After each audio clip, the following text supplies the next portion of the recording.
In this video, I want to talk about movie and computer game tie-ins into the world of miniature games.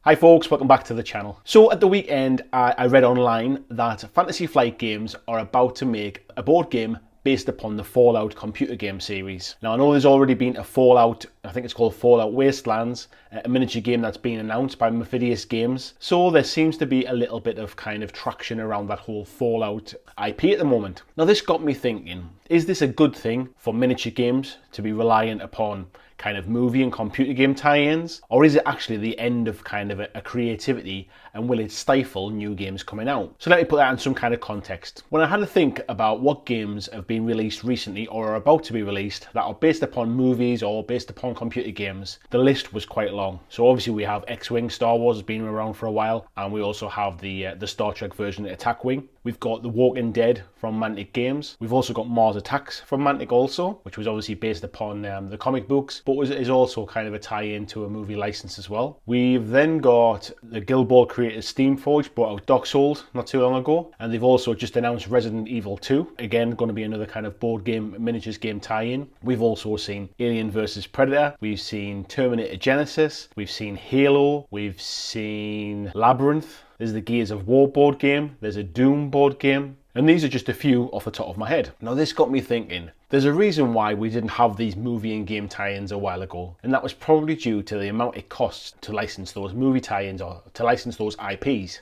And the revenues that you get back from a computer game versus the revenues you get back from a board game or a miniatures game are vastly different. They're miles apart. So it's just not in the interests of these computer game developers or these kind of movie companies to really kind of look at very niche miniature game markets. However, things have changed, and that can only mean one of two things. It can either mean that the computer game market is seeing that there's an opportunity outside of their player base and their fan base, or it can be that actually those licenses are not quite as expensive as they used to be. I mean, if we think about some of the IPs that we're seeing, these are not new sort of top of their tree games. So Fallout, for example, has recently had Fallout 4, but it's been around for a little while now, and maybe the Fallout franchise is kind of on the way down rather than on the way up. If we look at The Walking Dead, The Walking Dead was based upon the comic book series, which has been going for quite some time now, and not on the TV series. Maybe that was a better bet from a finances point of view.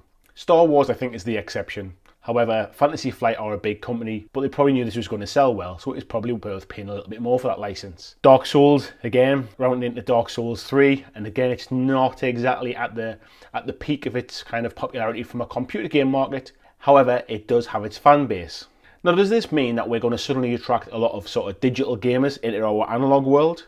Or does it just mean that miniature game companies are banking on almost guaranteed profit machines? So if you bring out a Star Wars game, there is a fan base of people that will just buy it because it's Star Wars. If you bring out a Fallout game, there are people that already know what Fallout is. They've never played a miniatures game before, but I bet they all want those little miniatures of Dogmeat and the rest of the Fallout characters. When it comes to The Walking Dead, everybody wants to see Rick and the zombie walkers and, you know, the rest of that gang. My worry is the more and more we see of this movie tie-in and this game licensing, the more and more we'll see that smaller, new companies trying to generate their own original IPs will potentially become squashed out of the market. Now, from a miniature games developer point of view, bringing in a license from an IP is a great idea. One, you don't have to design the characters from scratch. Two, the stories or the kind of the scenarios or the world around the rules is already created for you. Three, from a marketing point of view, it's very easy to try and convince people what it's about. There's nobody in the world who doesn't know what Star Wars is.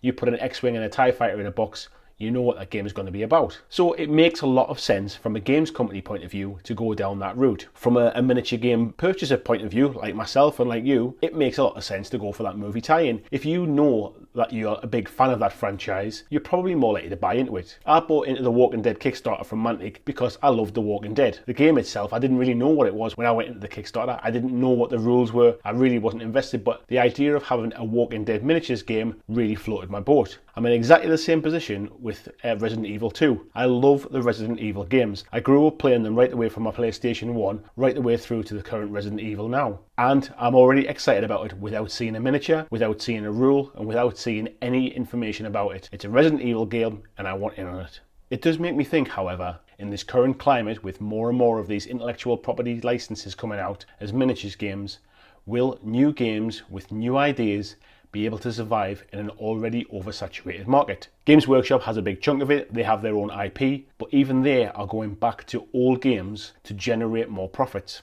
They're not coming up with brand new concepts. Shadespire apart, and we've had Age of Sigmar for a few years, but Blood Bowl, Necromunda, Shadow War, Armageddon are all IPs that have been around before. So for years we've seen this in the computer games market. Certain franchises have dominated the charts, and newer games without any real information about them have struggled to get a foothold, and it only takes the odd one to actually come through. Think of Call of Duty franchises, think of FIFA. These are just game franchises that just churn out year after year and cash in on everybody already knowing what they're about. It's very rare that we actually see a sort of a diamond in the rough, a new game come through with absolutely no IP and no background. Are miniature games going to go the same way? Is it just too much of a risk to come up with a brand new idea that nobody knows anything about? Or are miniature gamers a different breed?